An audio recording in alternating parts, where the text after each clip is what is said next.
का गुरु ई चाय वाला तोहरा के अंडर एस्टिमेट कर रहल बा। बतावा तू कब से एकरा के हमरा खातिर चाय बोल ले बारा, बाकी ई तो हमरा के चाय देते नहीं खे। का छोटू सुनाई नहीं खे देत, कब से चाय बोलले बाड़े? पहले पुरनका हिसाब करा ना तो फिर अगला उधारी माफ करा। हाँ बेटा इज्जत से बात कर रहा बानी, तौड़ा मत। हमरा इज्जत नहीं पैसा चाहिए। आवा पैसा लेके और हमरा मुंह पे मारा और करे बाद हमरा के गरियाव कहबो ना तब तोहरा के चाय बड़े प्यार से पिलाऊ। का गुरु ये सब का हो रहल बा? घर पर तू बाप के लात खा, अब बाहर में ई लोग के बात सुना। तोहरा तो पता नहीं खे, बाकी हमरा तो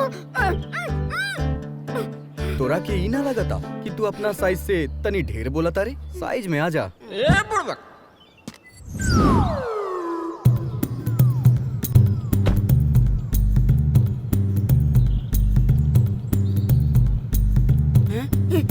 गुरु गुरु अरे ई तो कुपोषित बीमारी हमार मतलब बिहारी है। जय हो बिहार के लाला।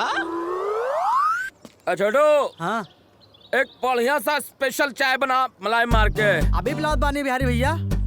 और तोरा पास डार्क फैंटासी बिस्कुट नहीं खे का? डार्क फैंटेसी ये कौन सा बिस्कुट है? अरे डार्क फैंटासी बिस्कुट फेंटा फेंटा फेंटी हमारे पास तो यह सब बा। अच्छा ओके ओके कोई बात नहीं खे, हम यही से एडजस्ट कर ले। हाँ ये सब कहाँ से टपकौले ह? कोनो लंबा हाथ मारले है का? अरे का बात भैया, कहत रहा? ले चाय। ये सब अपन मेहनत के कमाई है सब। हमके तो हर शरीर देख के टेंशन होता कि तू अपन सांस के बोझा कैसे उठावत होबे और तू मेहनत के बात करत अरे। हम शहर में जवन सेठ के पास ड्राइवर के नौकरी करतनी, ओकर इकलौती बेटी के साथ हमार सेटिंग हो गइल बा। बेटी हाँ। और अब तो दामाद बने के भी सेटिंग हो गइल बा।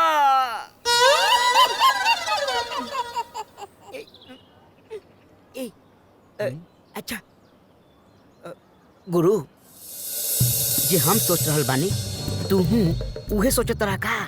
ना बिल्कुल ना, हमार दिन इतना खराब ना आ गए जे मेहरी के दम पे ओकर राजा ना बल्कि गुलाम बन के रही, और ये सब राजा के पसंद नहीं किए। ए भाई हमरो खातिर एगो देख लिया। चाय में मजा नहीं खे। सब रख ले। बिहार चमल नहीं खे। ए भाई हाँ, अरे बाप रे इतना बड़का गाड़ी।